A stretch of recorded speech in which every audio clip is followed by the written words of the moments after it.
नमस्कार, स्वागत है आप सबका हमारे खास कार्यक्रम में। मैं हूं कवींद्र और आज बात मध्य वर्ग की, जिसे सुरक्षा कवच जो स्वास्थ्य बीमा है उसका मिलना चाहिए था लेकिन उसे नहीं मिला है। देश में कम से कम 30% आबादी यानी 40 करोड़ लोगों के पास स्वास्थ्य बीमा का कवच नहीं है। तमाम सस्ते स्वास्थ्य बीमा उत्पादों और सरकारी स्कीम के बावजूद हेल्थ बीमा के लिए सस्ता प्रीमियम चुकाने की क्षमता के बाद भी 40 करोड़ भारतीयों के पास स्वास्थ्य बीमा नहीं है। नीति आयोग की health insurance for India's missing middle class नामक रिपोर्ट में यह बात सामने आई है। इस रिपोर्ट के मुताबिक देश में एक बड़ी आबादी, जिसे मिसिंग मिडिल क्लास कहा गया है, उनके पास स्वास्थ्य बीमा नहीं है। ये जनता गरीब वर्ग और अपेक्षाकृत संपन्न संगठित क्षेत्र के बीच के लोग हैं। रिपोर्ट बताती है कि ज्यादातर भारतीय स्वास्थ्य बीमा योजनाएं और उत्पाद इस मिसिंग मिडिल क्लास की पहुंच से दूर हैं, क्योंकि जो बीमा उत्पाद बाजार में मौजूद हैं उनका प्रीमियम मिडिल क्लास की क्षमता से 2 से 3 गुना अधिक है। तो समझेंगे कि कैसे जो तमाम स्कीम्स चल रही हैं या फिर जो स्वास्थ्य बीमा के उत्पाद या योजनाएं इस वक्त देश भर में हैं, उसके बावजूद ये मिसिंग मिडिल क्लास की संख्या इतनी बड़ी क्यों है, और इसके लिए क्या आगे का रोड मैप हो सकता है अगर इसे हम स्वास्थ्य कवर में लाना चाहते हैं, यानी कि हेल्थ बीमा इसे अगर देना चाहते हैं। हमारे साथ 3 खास मेहमान हैं। डॉक्टर के मदन गोपाल हैं, वरिष्ठ सलाहकार हैं स्वास्थ्य सेक्टर नीति आयोग में, आपका स्वागत है। हमारे साथ डॉक्टर सुनील एम रहेजा साहब हैं, farmer medical superintendent GB Pant hospital, और चंद्रकांत मिश्रा हैं, प्रमुख institutional business care health insurance sector, आपका स्वागत है। शुरुआत मैं करना चाहूँगा मदन गोपाल जी आपसे। अभी तक एक आम धारणा ऐसी लगती थी कि चाहे केंद्र की हेल्थ इंश्योरेंस या हेल्थ कवरेज की स्कीम्स को देखें या अलग अलग राज्यों में भी इस तरह की स्कीम्स हैं, और दोनों को मिलाकर जो मध्य वर्ग है और जो कि निचला तबका है वो दोनों शायद इसमें कवर हो गए होंगे, ऐसा आभास होता था। लेकिन आपकी ही रिपोर्ट ये बताती है कि नहीं, इसमें एक बड़ा फासला है, और ये एक संख्या जो बहुत बड़ी है जिसे मिसिंग मिडिल क्लास कहा गया है वो 40 करोड़ है। ये असल में छूटा कैसे तमाम योजनाओं के बावजूद? ये बहुत ही महत्वपूर्ण प्रश्न है। जब ये अवधारणा बन रही थी, पहले तो इसको हमें पृष्ठभूमि में जाना पड़ेगा कि भारत सबके लिए स्वास्थ्य 2002 तक 2020 तक के हम लोग सबके लिए स्वास्थ्य हेल्थ फॉर ऑल की अवधारणा से हमने काम किया, एक प्राइमरी हेल्थ केयर अप्रोच अपनाया था। उसमें खाली सीमित थे और हम लोग ने हमारे इंफ्रास्ट्रक्चर और सेवाएं उस हिसाब से आगे बढ़ाई। फिर उसके बाद हम लोग मिलेनियम डेवलपमेंट गोल के बारे में बात करने लगे, और जो 2015 से 17 के बीच तक के हम लोगों को कुछ लक्ष्य था, उसका भी एक हम लोगों ने रणनीति बनाई कि कैसे हम लोग प्राथमिक स्वास्थ्य सेवाओं के माध्यम से उसे पहुंचेंगे। फिर उसके बाद सस्टेनेबल डेवलपमेंट गोल और यूनिवर्सल हेल्थ कवरेज की बात होने लगी। पहले हमें समझना चाहिए कि यूनिवर्सल हेल्थ कवरेज क्या है। जैसे संयुक्त राष्ट्र ने जो बताया है कि हर नागरिक को सस्ती और अच्छी गुणवत्ता वाली सेवाएं प्रदान करना और फाइनेंशियल कैटास्ट्रोफ से बचाना, दैट मीन्स उसको जो आर्थिक हानि होती है इस तरह की सेवाओं को ग्रहण करने के लिए, उससे हमें बचाना। उसी परिकल्पना के अनुरूप ही हम लोग ने काफी स्कीम चालू करी है। जैसा कि आपने अभी थोड़ी देर पहले ही बताया अपने उद्बोधन में, शुरुआती उद्बोधन में, कि जो कुछ गरीब तबके हैं वो लोग तो शासकीय सेवाएं और शासकीय जो भी चीजें अपने आप यूज कर लेते हैं। दूसरा है जो आपके संगठित क्षेत्र के लोग हैं, जिनके लिए आप सीजीएचएस स्कीम है, ईसीएचएस आपके दूसरी ईएसआईएस स्कीम है, और अगर वो कोई आर्मी या दूसरी जगह है पीएसयूज में, उनके लिए अलग स्कीम है, तो अपने हिसाब से कवर्ड है। लेकिन कुछ लोग हैं, जैसे आपका असंगठित क्षेत्र में आप जब बात करते हैं तो अराउंड 90+ % लोग असंगठित क्षेत्र में काम करते हैं, और ऐसा लार्ज तबका है, करीब 40 करोड़ लोग ऐसे हैं जो गरीब भी नहीं है और सरकारी सेवाओं की तरफ आते भी नहीं। सरकार में उनको भी सुविधा मिल सकती है, ऐसा नहीं कि वो वंचित रह सकते हैं, लेकिन वो नहीं जाना चाहते हैं। प्राइवेट में वो इंश्योरेंस भी नहीं कराना चाहते हैं। और बहुत सारे लोग आपके यंगर पॉपुलेशन में, जो हम लोग डेमोग्राफिक डिविडेंड की बात करते हैं, ये वर्किंग क्लास है, तो उनको लगता है कि हम तो बीमार हो ही नहीं सकते हैं। अपने उस तरह की अवेयरनेस की कमी है। तो इन सबको देखते हुए कि क्यों ना इनको हम लोग इस गैमेट में लेकर आए, ताकि जो यूनिवर्सल हेल्थ कवरेज के लिए हम लोग कटिबद्ध हैं, जिस डायरेक्शन में हमें जाना है, तो उनको भी हम लोग इस गैमेट में लेकर आए, ताकि कोई भी बीमार पड़े उसको आर्थिक रूप से हानि नहीं हो सके। आप ये देखिए, जिसके पास इंश्योरेंस भी है, जो सीजीएचएस का भी अगर हितग्राही है या ईएसआईएस का हितग्राही है, आउट ऑफ पॉकेट एक्सपेंसेस आप देंगे तो हमारा जो फंडिंग हो रही है आउट ऑफ पॉकेट एक्सपेंसेस पहले 70% थी, अब करीब 60 से नीचे आ गई है। लेकिन होल फोकस इसकी आउट ऑफ पॉकेट एक्सपेंसेस को कैसे कम किया जाए, उसके लिए हमें इसको बचाने के लिए इस तरह की इंस्ट्रूमेंट्स, इस तरह के टूल्स की आवश्यकता पड़ती है। यूनिवर्सल हेल्थ कवरेज की दिशा में आगे बढ़ने के लिए ये जो तबका है, अनलेस हम लोग इनके लिए कुछ काम करें, उसी उसी दिशा में ये रिपोर्ट है। और रिपोर्ट को हम लोग ने कोशिश किया है कि किस तरह से उसको एड्रेस किया जाए। ये जो अवधारणाएं है, कैसे अवेयरनेस बढ़ाई जाए, कैसे जो डिस्ट्रीब्यूशन चैलेंजेस है, क्योंकि अभी तक इसने बात नहीं किया, क्योंकि इंश्योरेंस के जितने प्रोडक्ट्स हैं they are all targeted towards higher income groups. मैं सर इंश्योरेंस सेक्टर के जो टूल्स हैं इस वक्त में, जो स्कीम्स या फिर जो उनका प्रीमियम है, मैं उस पर भी आऊंगा, लेकिन उससे पहले एक चीज जो इस रिपोर्ट को जो मैंने पढ़ा, और जैसे कि आपने कहा भी कि एक वो मध्य वर्ग है जो असंगठित क्षेत्र में है, जिसके बारे में आपने कहा करीब 90% के आसपास वो पब्लिक या वो आम जनता या वो मध्य वर्ग जो कि इस रिपोर्ट के मुताबिक मिसिंग मिडिल क्लास है। तो क्या ये माना जाए कि हमने जो हेल्थ सेक्टर को लेकर तमाम स्कीम्स, यानी कि इंश्योरेंस को लेकर जो कवरेज की बात हमने की है, चाहे वो राज्य सरकारों की हो या केंद्र की हो, उसमें असंगठित क्षेत्र इससे अछूता है, यानी कि वो अभी हम टच नहीं कर पाए हैं, और वहां पर हमें ज्यादा फोकस करना होगा अगर हम इसे कवरेज एरिया में लाना चाहते हैं। नहीं, ऐसा नहीं है, क्योंकि अभी तक के जो स्कीम्स गई हैं वो अछूती नहीं रही हैं। मैंने अभी थोड़ी देर पहले ही बताया था आपको कि ये जो वर्क है, जो 40 करोड़ जो लोग हैं, ये आपके कामकाजी लोग हैं। उनमें लगता है कि हम बीमार नहीं हो सकते, वो पे भी कर सकते हैं, गरीब भी नहीं है, और गरीब के स्कीम्स का उपयोग भी नहीं कर सकते, शासकीय सेवाओं का वो लाभ ले सकते हैं लेकिन वो लेना नहीं चाहते हैं। तो इस तरह की भ्रांतियां हैं, वो मिसिंग आउट। ऐसा नहीं कि स्कीम्स उन तक के नहीं पहुंची है, उन तक के सभी स्कीम्स पहुंची हैं। जो स्कीम्स अवेलेबल हैं, जैसे कोई सरकारी स्वास्थ्य संस्था है, वहां पे मैं भी जाकर इलाज करा सकता हूँ, गरीब आदमी भी करा सकता है, मध्य वर्ग भी करा सकता है। ऐसा नहीं कह सकते कि हम लोग ये जो वर्ग है अछूता रह गया। ये वर्ग किन्हीं कारणों से, जैसे अभी यूनिवर्सल हेल्थ कवरेज की मैंने बात करी, यूनिवर्सल हेल्थ कवरेज इसलिए इंपॉर्टेंट हो जाता है क्योंकि हमें हर व्यक्ति को अच्छी गुणवत्ता वाली सेवाएं देना है, ताकि उसको आर्थिक रूप से नुकसान नहीं हो। अभी आउट ऑफ पॉकेट एक्सपेंसेस की हम जो बात करते हैं, आउट ऑफ पॉकेट एक्सपेंसेस पहले 70% के करीब हुआ करता था। जितना हमारा जो स्वास्थ्य के ऊपर खर्चा होता है देश में, उसका 70% आउट ऑफ पॉकेट, मतलब आदमी अपनी जेब से आता। प्रमुखता वो आपके डायग्नोस्टिक्स और इसमें दवाइयों के ऊपर ज्यादा खर्चा होता था। उसके लिए सरकार ने योजना बनाई है, आपको जेनरिक मेडिसिन के बारे में भी आया हो, फ्री डायग्नोस्टिक सर्विसेज भी कुछ राज्य सरकारें करी। उसके अलावा जो इतना ज्यादा फोकस आपका प्राइमरी हेल्थ केयर था, कहीं ना कहीं आपका सेकेंडरी केयर और टर्शरी केयर को जो पेंट अप डिमांड था उसको कवर अप करने के लिए बीमा की स्कीम यूज करी गई है, तो जिसका काफी अच्छा परिणाम भी मिल रहा है। अभी जो गरीब तबके के लोग इसमें कवर्ड है, तो धीरे धीरे दूसरे तबके के लोग, जैसे दूसरे स्टेट्स में देखेंगे, स्कीम इतनी अच्छी ज्यादा मतलब पॉपुलर हुई है, जिसके कारण कुछ राज्य सरकारों ने उसका गैमेट बढ़ा दिया, तो उसमें दूसरे जो गरीब से अलग लोग हैं उनको भी जोड़ा गया। तो ये कहना गलत होगा कि ये स्कीम्स खाली हमारी जो स्कीम्स रही है मध्य वर्ग अछूता नहीं रहा है। मध्य वर्ग में कुछ धारणाएं हैं जिसके कारण वो सेवाओं को उपयोग नहीं कर पाते।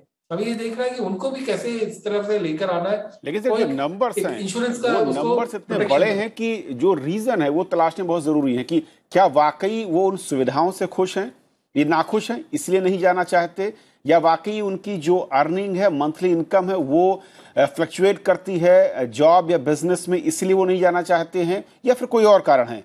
चंद्रकांत मिश्रा जी, क्योंकि आप हेल्थ सेक्टर से इंश्योरेंस सेक्टर को देखते हैं, जिस तरीके से एम्बिट जो दायरा है सरकारी योजनाओं का हेल्थ सेक्टर में और कवरेज को लेकर, चाहे वो केंद्र की बात करूं या राज्यों की बात करूं, अगर उस दायरे में कोई इंसान आता है तो क्या आपको वजह दिखती है कि वो इसे लेना नहीं चाहेगा? क्या अवेयरनेस की कमी है, या फिर जो कवरेज है वो कम है, उसको लगता है कि शायद उसके लिए बहुत ये पूरक नहीं होगा, अगर वो हॉस्पिटल जाता है उसके खर्चे पूरे उससे बाहर निकल जाएंगे, या कुछ और वजह आपकी नजर में?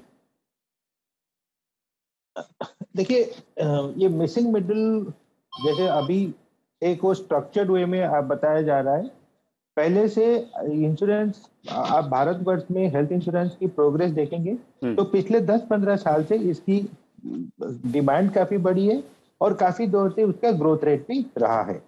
ये इसके कारण 2-3 प्रकार होता है। एक, हमारे उस डिमांड, जैसे ट्रीटमेंट के लिए डिमांड है, हमारा 80-85% सेकेंडरी टर्शियरी ट्रीटमेंट आजकल प्राइवेट सेक्टर पे हो रहा है, इसीलिए धीरे धीरे उसका डिमांड भी बढ़ रहा है। जैसे डिमांड बढ़ रहा है ऐसे इंश्योरेंस कंपनी और नॉन इंश्योरेंस कंपनी वहां पे पहुंचने के लिए कोशिश कर रहे हैं। मेरे हिसाब से ये जो भी जितना भी अटेम्प्ट पिछले 4-5-8 साल से हुए हैं, ये सारे आइदर बीपीएल को लेके एपीएल के लिए, या जो नॉर्मल हेल्थ इंश्योरेंस पॉलिसी है उसका थोड़ा सा ट्रंकेटेड वर्जन या कुछ differential version various financial institute जो इस सेगमेंट में काम कर रहे हैं, एनजीओ, एसएचजीज, जेएलजीज, उसी सेगमेंट के थ्रू वेरियस इंश्योरेंस कंपनी के द्वारा कुछ पायलट टाइप कुछ सेगमेंट पे काम किया गया है। उसी से जितना जो पता चलता है मेरे हिसाब से, एक अभी भी इसको स्प्रेड करने के लिए, अवेयरनेस बढ़ाने के लिए, जैसे मदन गोपाल जी ने बताया, सबसे बड़ा डिमांड है, सबसे बड़ा काम अभी आगे करना होगा हमें अवेयरनेस बढ़ाने की। जितना अवेयर पॉपुलेशन होगा उतना बीमा अच्छी तरह से काम करेगा। और दूसरा है उसका जो, अगर जितने कम लोग बीमा को डिमांड करेंगे तो उसमें एंटी सिलेक्शन हो जाता है, तो जिसको जरूरी है वो बीमा खरीदेगा, फिर इसी के वजह से फिर प्रीमियम इंक्रीज हो जाएगा, फिर उसका ट्रीटमेंट मुश्किल हो जाएगा। जितने सारे, अगर सारे पॉपुलेशन उसको बीमा को डिमांड करते हैं, खरीदते हैं, तो उसका प्रीमियम भी कम होगा, सही प्रोडक्ट होगा। दूसरा, जैसे इस सेगमेंट में काम करेंगे तो जैसे सरकारी स्कीम है, आप आज की आयुष्मान भारत स्कीम बताइए, जो भी स्कीम है, उस स्कीम में एडवांटेज ये है कि वो सरल स्कीम है बिल्कुल। उसमें ज्यादातर कोपे, जो वेटिंग पीरियड जो नॉर्मल इंश्योरेंस स्कीम में होते हैं, ये सब नहीं है, क्योंकि वो मास के लिए होते हैं। उसी टाइप का कुछ सरल स्कीम का डिमांड है, उसका प्रचलन होने से अगर बहुत सारे लोग इस पे डिमांड करेंगे तो उसका प्रचलन बढ़ेगा। आज जैसे सेगमेंट में, आज जैसे आप हिमाचल प्रदेश देखिए, राजस्थान देखिए, जैसे बहुत सारे स्टेट्स हैं, उड़ीसा देखिए, जो उनके सरकारी स्कीम को इस क्षेत्र के लिए भी ओपन किए हैं। एक इधर वॉलंटरी कंट्रीब्यूशन देके जा सकते हैं, या वो किसी के लिए फ्री भी है, ओपन कर रहे हैं। बट आगे चल के चैलेंजेस ये हैं कि उसका इम्प्लीमेंटेशन ठीक से हो, उसका डिमांड, मतलब उसका इम्प्लीमेंटेशन देख के उसका डिमांड धीरे धीरे बढ़ेगा और इसका स्प्रेड होगा। तो मेरे हिसाब से ये सारे पायलट प्रोजेक्ट्स हैं, जितना आगे काम करके एक सरल सिंपल स्कीम जिसका प्रीमियम सिंपल होगा और देने लायक होगा, उनके they can contribute. And third, I think हम और एक बहुत बड़ा डिमांड हमारा आज पूरे भारतवर्ष में है कि जो हेल्थ केयर डिलीवरी सिस्टम है वो भी इसी टाइप के सरल स्कीम को डिलीवर करने के लिए छोटे छोटे पैकेज पॉलिसी में, पैकेज रेट में आना चाहिए। बिकॉज जितना भी खर्चा होगा उसी से तो प्रीमियम होगा, वो बैलेंसिंग आउट करने के लिए मेरे हिसाब से अगर 2-3 सेगमेंट मिलके इस पे काम करें तो ये आगे चल के स्प्रेड आउट होगा। बट अच्छा, आई थिंक ये स्कीम अगर आप देखेंगे तो अच्छा शुरुआत है ये। एक तो ये बोल रहे हैं कि इसमें डिमांड है, दूसरा ये बोल रहे हैं कि सिंपल प्रोडक्ट उसमें इफ एंड बट्स के साथ है, यानी कि लोअर क्लास के लिए जो सामाजिक सुरक्षा का दायरा स्वास्थ्य को लेकर है उससे बहुत सिंपल कैटेगरी रखी गई है कि आपके पास कुछ भी एग्जम्पशंस जो हैं वो नहीं होंगे, आप इसके कवरेज एरिया में आते हैं। और दूसरा हायर क्लास है जिसके पास वो तमाम इफ एंड बट्स के साथ वो जाना चाहता है। अब सवाल ये कि इतनी बड़ी संख्या जो middle class, missing middle class इसकी बात कर रहे हैं, 40 करोड़ लोग, क्या ये बहुत ज़्यादा जब स्कीम्स या फिर प्रीमियम के साथ नियम शर्तें लगी हुई हैं, जुड़ी हुई हैं, इसीलिए इससे दूर है? मेरे हिसाब से इसका दो पहलू हैं। एक, मतलब आप अगर हम सिंपल इंडिविजुअल को प्रोडक्ट टारगेट करेंगे तो उसमें इफ्स एंड बट्स और हाई प्रीमियम आएगा ही, बिकॉज जितने भी अंडरराइटिंग रूल्स।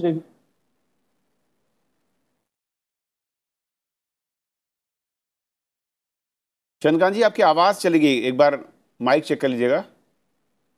हाँ जी।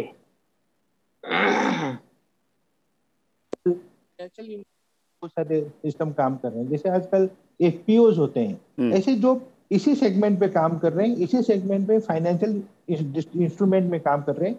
अगर एक ग्रुप बना सके, अच्छा खासा ग्रुप, तो उस लॉ ऑफ लार्ज नंबर्स उस पर ऑपरेट करेंगे और उसी के वजह थ्रू, मतलब I think challenge here is awareness and distribution. अगर हम एक अच्छा ग्रुप डिस्ट्रीब्यूशन के लिए बना सकते हैं तो इस चैलेंज को एड्रेस कर सकते हैं। आपकी बात सही है, बिल्कुल।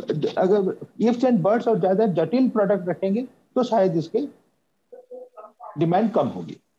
डॉक्टर रहेजा, जो हाँ जी, मुख्य बिंदु है, मैं उस पर थोड़ा सा और आपसे आपकी राय चाहूँगा, क्योंकि आपने उस सिस्टम में काम किया हुआ है और बहुत करीब से देखा है।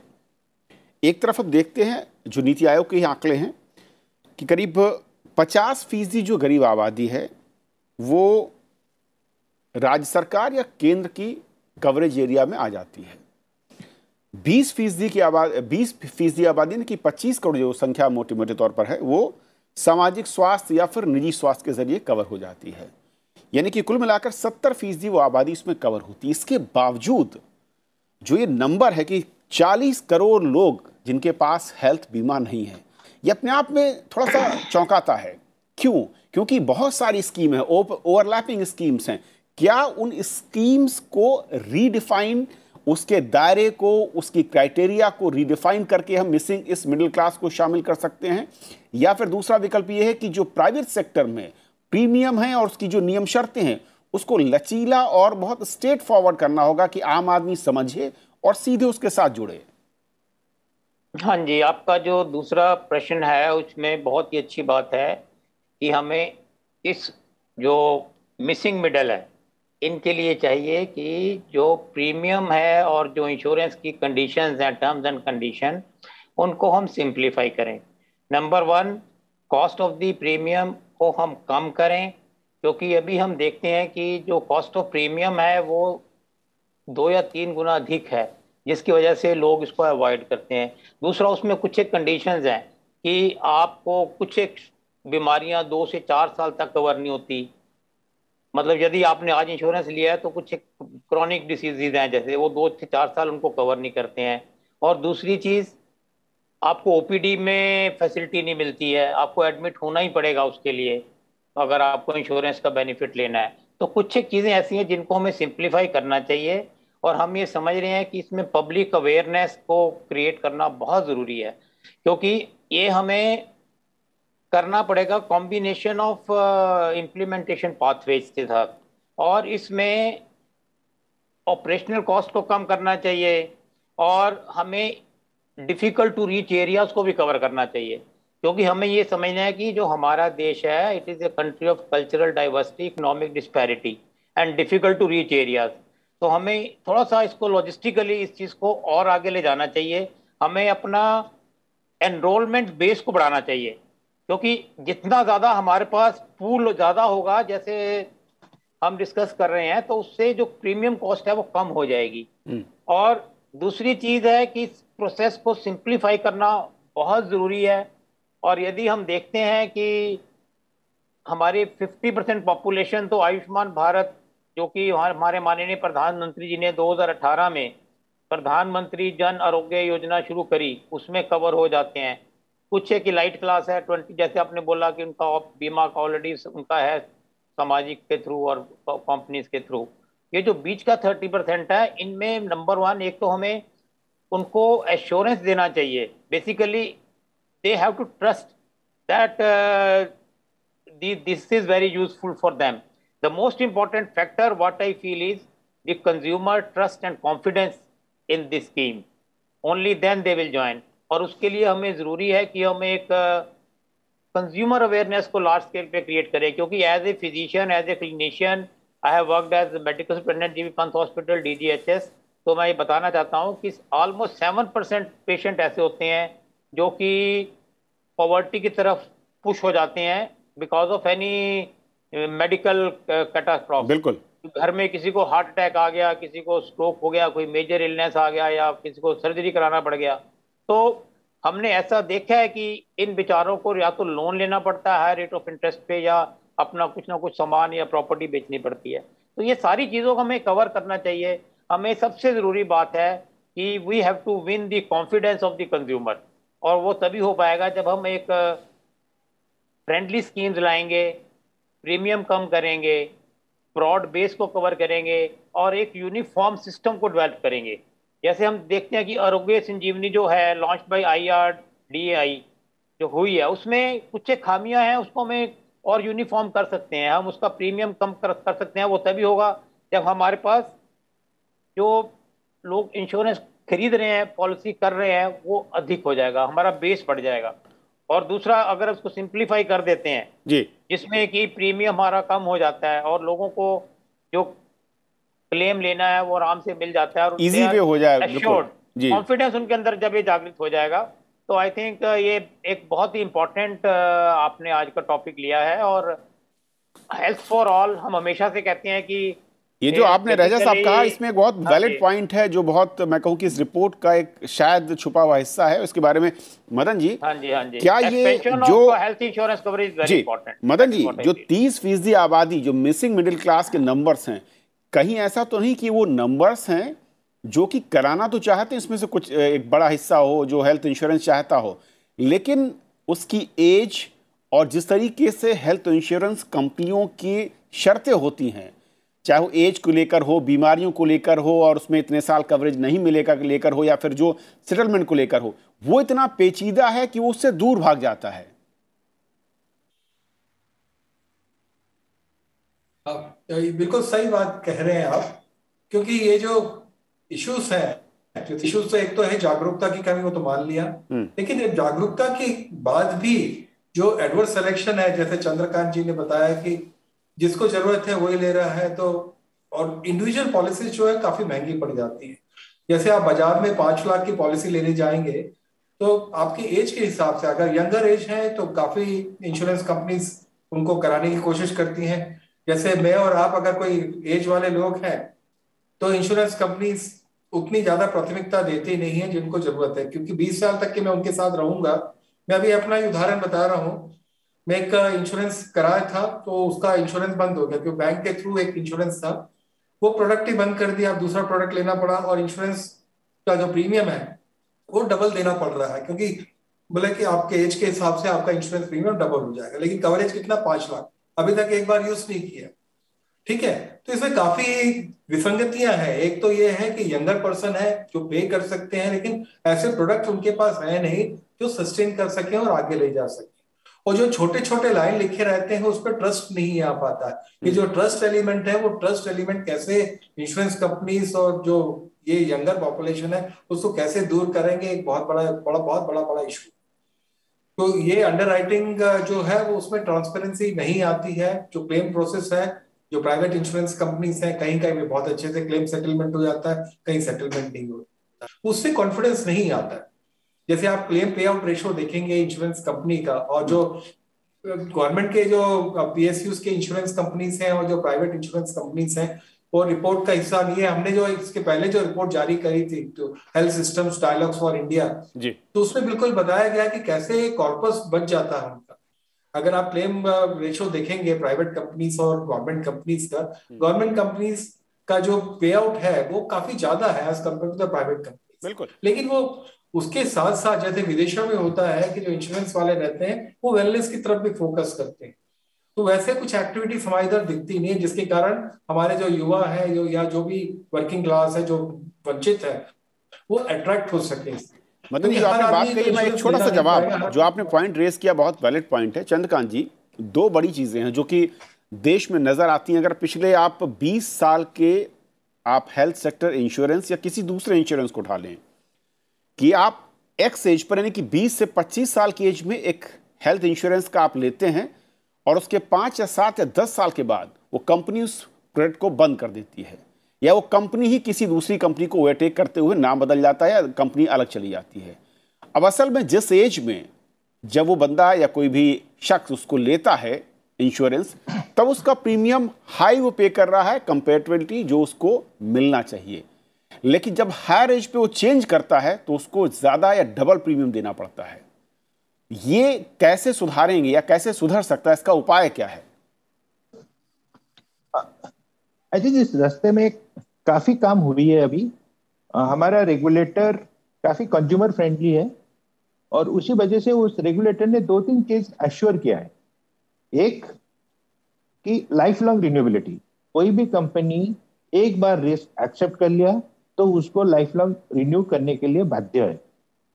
दूसरा, अगर किसी कंपनी ने किसी व्यक्ति को मान लो रिटेल पे नहीं ग्रुप प्लेटफॉर्म पे किसी इंश्योरेंस दिया है, तो उस इंश्योरेंस कंपनी का ये जिम्मेदारी बनती है कि उस बंदे को जितना कवरेज दिया था उसने उतना कवरेज के लिए अगर वो स्कीम बंद कर रहे हैं तो उसको रिटेल में लेने के लिए बाध्य है। ये रहा उसका कवरेज के एश्योरेंस के लिए। दूसरा, हर प्रोडक्ट जो भी इंश्योरेंस कंपनी हेल्थ स्कीम चलाते हैं उस प्रोडक्ट का प्राइसिंग रेगुलेटर अप्रूव्ड है। जो रेगुलेटर अप्रूव करेगा रिटेल प्राइसिंग, वो क्लेम रेशियो को लेके अपना डेटाबेस लेके अपना इंश्योरेंस बीमा कंपनी के अंदर जो एक्चुअली काम कर रहे हैं वो फाइल करेंगे रेगुलेटर के पास। तो आज आगे चल के आप देखिए इसमें काफी सुधार जो अपना रेगुलेटर ने अभी जो बनाए हैं वो उसका सुधार आगे आगे अभी दिखाई दे रहा है, आगे और भी दिखाई देगा। क्योंकि कोई भी रेगुलेटर एक उसने थाम लिया है कि 65-70% क्लेम रेशियो होगा, उसका डिस्ट्रीब्यूशन होगा, तो वो अभी सारे इंश्योरेंस कंपनी के जितने भी प्राइसिंग है वो रेगुलेटरी ड्रिवन हो गया, जिसमें अगर किसी कंपनी को प्राइस बढ़ानी है तो उसको रेगुलेटर की परमिशन ही चाहिए। तो मेरे हिसाब से रेगुलेटर का काम है दो चीज करना, एक कंज्यूमर पे भारी ना हो, दूसरा लॉन्ग टर्म सस्टेनेबल एक बीमा कंपनी उस स्कीम को चला सके। मेरे हिसाब से ये बैलेंसिंग एक्ट अभी चल रहा है, आगे चल के और भी सुधार हो जाएगा और जस्ट प्राइसिंग हो जाएगा सबके लिए। वो उस रास्ते में इंडस्ट्री चल रहे हैं और दिखाई देगा उसको आगे। रैजा जी, बहुत संक्षेप में, वक्त कम है, आपकी नजर से क्या बहुत ही ठीक या सटीक रास्ता हो सकता है इस मिसिंग मिडिल क्लास को सुरक्षा कवच देने के लिए हेल्थ इंश्योरेंस का? हाँ, डेफिनेटली। यदि आप देखें तो हमें एक ऐसा मैकेनिज्म चाहिए जिसमें कि हम high level of out of pocket expenses को फाइनेंशियल प्रोटेक्शन दे पाएं। और दूसरा ये है कि एफिशिएंसी ऑर्गेनाइजेशन में एंड डिलीवरी ऑफ हेल्थ और better outcome should be ensured. Okay. और तीसरी चीज़ है कि आप देख रहे हैं कि इंडिया के अंदर ऑलमोस्ट 60 to 70% जो है हेल्थ प्रोवाइडर है वो प्राइवेट सेक्टर है, क्योंकि जो 30-40% हम पब्लिक सेक्टर या गवर्नमेंट के थ्रू लेते हैं वो सिस्टम ऑलरेडी काफ़ी कॉन्स्ट्रेंड है। तो ये ज़रूरी है कि for expansion of health insurance coverage we have to have a pathway to achieve the universal health coverage, और वो इसी के थ्रू ही हो सकता है। Okay sir. तो ये हमें सब चीज़ों को पूल करके और पेशेंट का इंटरेस्ट को सेफ गार्ड करते हुए against any catastrophic expenditure during illness, तो हमको इसको थोड़ा एफिकेसी और एफिशिएंसी को बढ़ाते हुए, और ये कुछ चीज़ें ऐसी हैं जिसमें कि हम प्रीपेड पूलिंग ऑफ फंड भी पेशेंट को प्रोवाइड करें। कई सारे विकल्प हैं, लेकिन बेस्ट है तो कि इन सबको साथ में लेते हुए यदि हम और प्रीमियम कम किया जाए, पूल किया जाए, और हो सके तो सरकार की निगरानी या जो रेगुलेटर उनकी निगरानी और ज़्यादा सख्त हो। बहुत बहुत शुक्रिया आप तीनों मेहमानों का हमारे साथ जुड़ने के लिए, समझाने के लिए कि जो हेल्थ इंश्योरेंस में मिसिंग मिडिल क्लास है, एक बहुत बड़ा नंबर 40 करोड़ लोगों का, उसे कैसे हम हेल्थ इंश्योरेंस का कवच दे पाएं। बहुत बहुत शुक्रिया आज के लिए, नमस्कार।